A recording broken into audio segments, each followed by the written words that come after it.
विलायत न्यूज़ में आपका स्वागत है। देश विदेश, मिडिल ईस्ट और इस्लामी देशों की अहम खबरों के लिए आप देख रहे हैं हमारा खास प्रोग्राम वर्ल्ड बुलेटिन की शुरुआत में नज़र डालेंगे आज की अहम सुर्खियों पर। इसराइल के गज़ा पर वहशी हमले, फिलिस्तीन ने दागे 70 रॉकेट, आयरन डोम हुआ नाकारा, सिर्फ 6 मिसाइल ट्रैक। तल अवीव और इसराइल के बड़े शहर अंधेरे में डूबे, ज़ायोनी राष्ट्र साइबर हमलों से हलकान। सुप्रीम कोर्ट में गुजरात और केंद्र सरकार ने लिया यू टर्न, 9 मई को होगी बिल्किस बानो केस की अगली सुनवाई।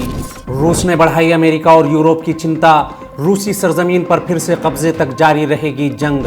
मिडिल ईस्ट के लिए अगले 24 घंटे बेहद खतरनाक, इसराइल से सुलह के मूड में नहीं रेजिस्टेंस ग्रुप्स। नाटो का दायरा बढ़ा रहे अमेरिका का ऐलान, चीन और रूस को सैन्य गठजोड़ की इजाज़त नहीं देंगे। फिलिस्तीन से बढ़ते तनाव के बीच नेतन्याहू ने सेना के सीनियर कमांडरों की बैठक बुलाई। यूक्रेन तबाही की ओर, 1 महीने में मारे गए 15,000 सैनिक। ईरान के राष्ट्रपति इब्राहिम रईसी के स्वागत के लिए सीरिया ने पलकें बिछाई। तुर्की का दावा, आतंकवाद के खिलाफ जंग में मार गिराए 17,000 आतंकी। फ्रांस के बिगड़ते हालात, कई यूनियन ने दी नई स्ट्राइक की कॉल। संडे टाइम्स का दावा, साउथ अफ्रीका गए तो गिरफ्तार किए जा सकते हैं पुतिन। हिजबुल्लाह और अंसारुल्लाह यमन का ऐलान, हम हर तरह से फिलिस्तीन की मदद को तैयार। श्रीलंका में फिर जड़े जमाता चीन, हम्बनटोटा बंदरगाह बनाने वाली चीनी कंपनी को फिर मिला ठेका। यूएनओ ने तालिबान को मान्यता देने से किया इनकार। अब खबर तफसील से। इसराइल के गज़ा पर वहशी हमले, फिलिस्तीन ने जवाबी मिसाइल दागे, आयरन डोम हुआ फेल। पिछले 86 दिन से इसराइल के अत्याचारों के खिलाफ जेल में भूख हड़ताल कर रहे फिलिस्तीन के बेगुनाह कैदी खिज़र अदनान की मौत के बाद फिलिस्तीन में इसराइल के खिलाफ जनाक्रोश फूट पड़ा है। खिज़र अदनान की इसराइल की कैद में मौत के बाद फिलिस्तीनी दलों ने मकबूजा फिलिस्तीन के दक्षिणी शहर अस्कलान को मिसाइल हमलों का निशाना बनाया। गज़ा के रेजिस्टेंस ग्रुप्स की ओर से मिसाइल हमले शुरू होने के बाद अस्कलान के मेयर ने ज़ायोनी नागरिकों को पनाहगाहों में छुपने के आदेश देते हुए कैंप के दरवाजे खोल दिए। गज़ा से 20 किलोमीटर की दूरी पर मौजूद अस्कलान के अलावा आसपास के सारे ज़ायोनी शहरों में खतरे के सायरन बज रहे हैं। वहीं प्रतिरोधी दलों के साथ एकजुटता दिखाते हुए हैकर्स ग्रुप्स ने भी ज़ायोनी सिस्टम की ईंट से ईंट बजाते हुए तल अवीव समेत इसराइल के कई अहम शहरों का बिजली सिस्टम ठप करते हुए इन शहरों को अंधेरों में डुबो दिया। शहीद खिज़र अदनान की मौत के बाद से ही इसराइल ने फिलिस्तीनी दलों की कड़ी कार्रवाई के डर से गज़ा में प्रतिरोधी दलों के कई ठिकानों पर बर्बर हमले किए। मीडिया रिपोर्ट्स के मुताबिक इसराइली सेना के हेलीकॉप्टर्स ने पश्चिमी गज़ा में प्रतिरोधी दल के एक ठिकाने पर 4 मिसाइल दागे। वहीं उत्तरी गज़ा में भी इसराइल के टोही विमान ने कई ठिकानों पर हमला किया, जिसके जवाब में प्रतिरोधी दलों ने अस्कलान समेत कई ज़ायोनी शहरों पर मिसाइल दागे। इसराइल के आधिकारिक मीडिया की माने तो फिलिस्तीन की तरफ से इसराइल पर 70 मिसाइल फायर किए गए, जिनमें से इसराइल का बहुचर्चित मिसाइल डिफेंस सिस्टम आयरन डोम सिर्फ 6 मिसाइल को ही ट्रैक कर सका। वहीं गज़ा पर इसराइल के हवाई हमलों के जवाब में जिहाद इस्लामी फिलिस्तीन की अल-कुद्स ब्रिगेड की एयर डिफेंस यूनिट ने ज़ायोनी विमानों को उलझाए रखा।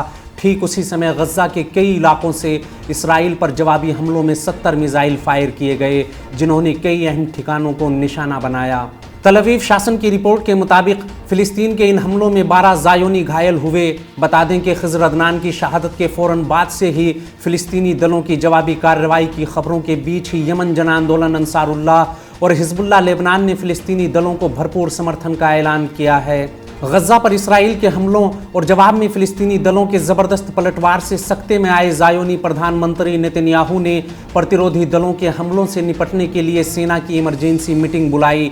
रशिया टुडे की रिपोर्ट के मुताबिक इस मीटिंग में ज़ायोनी युद्ध मंत्री, आर्मी के chief of the general staff, security council के चेयरमैन, सेना की खुफिया शाखा के कमांडर, आर्मी की ऑपरेशन ब्रांच के कमांडर, पब्लिक सिक्योरिटी ऑर्गेनाइजेशन के चीफ और डिप्टी, ज़ायोनी प्रधानमंत्री के सैन्य सलाहकार समेत सेना के सीनियर ऑफिसर्स ने हिस्सा लिया। वहीं मिस्र और कतर की मध्यस्थता के बाद फिलिस्तीन और इसराइल के बीच सीज फायर की खबरों के बावजूद मिडिल ईस्ट के लिए अगले 48 घंटे बेहद महत्वपूर्ण होने वाले हैं। फिलिस्तीन के एक सीनियर लीडर ने कहा कि जिहाद इस्लामी के लोकप्रिय नेता खिज़र अदनान की मौत इसराइल को बहुत भारी पड़ेगी।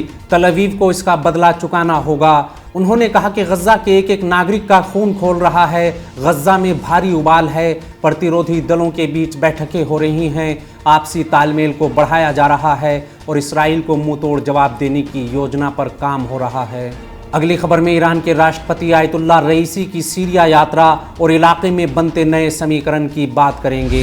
13 साल बाद आज सीरिया पहुंचेंगे ईरान के राष्ट्रपति सैयद इब्राहिम रईसी। ईरान के राष्ट्रपति सैयद इब्राहिम रईसी आज सीरिया की अपनी बहुचर्चित यात्रा पर दमिश्क पहुंचेंगे, जहां वो राष्ट्रपति बशार असद से मुलाकात करेंगे।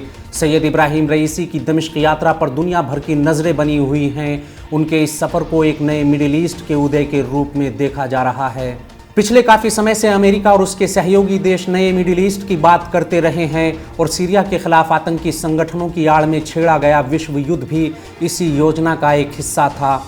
अब सीरिया जंग के लगभग 12 साल बाद मिडिल ईस्ट नए समीकरणों के साथ सामने तो आ रहा है, लेकिन ये खाका अमेरिका की मर्जी के मुताबिक नहीं बल्कि उसकी उम्मीदों के खिलाफ है। ईरानी राष्ट्रपति का ये सफ़र दोनों देशों के लिए इसलिए भी खास हो जाता है कि सीरिया संकट शुरू होने के बाद ईरानी राष्ट्रपति की ये पहली दमिश्क यात्रा है। इससे पहले लगभग 13 साल पहले कोई ईरानी राष्ट्रपति सीरिया के सफ़र पर गया था।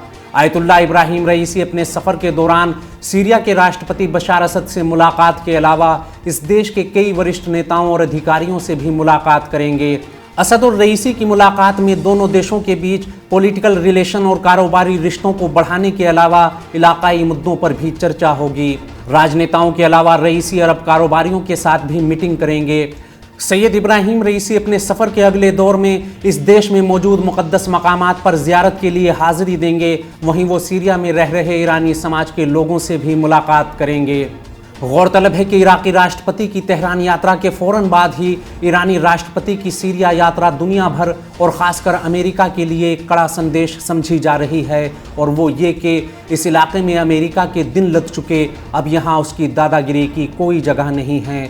इस इलाके को लेकर अमेरिका ने जो भी ख्वाब देखे थे वो अब ख्वाब ही रह जाएंगे। अब अमेरिका यहाँ अपनी किसी योजना को ज़मीन पर नहीं उतार पाएगा, और इस बात पर ईरान और सऊदी अरब के गहराते रिश्तों ने भी मोहर लगा दी। आज के बुलेटिन में फ़िलहाल इतना ही। देश, दुनिया, मिडिल ईस्ट और इस्लामी देशों की अहम खबरें जानने के लिए विलायत न्यूज़ से जुड़े रहिए।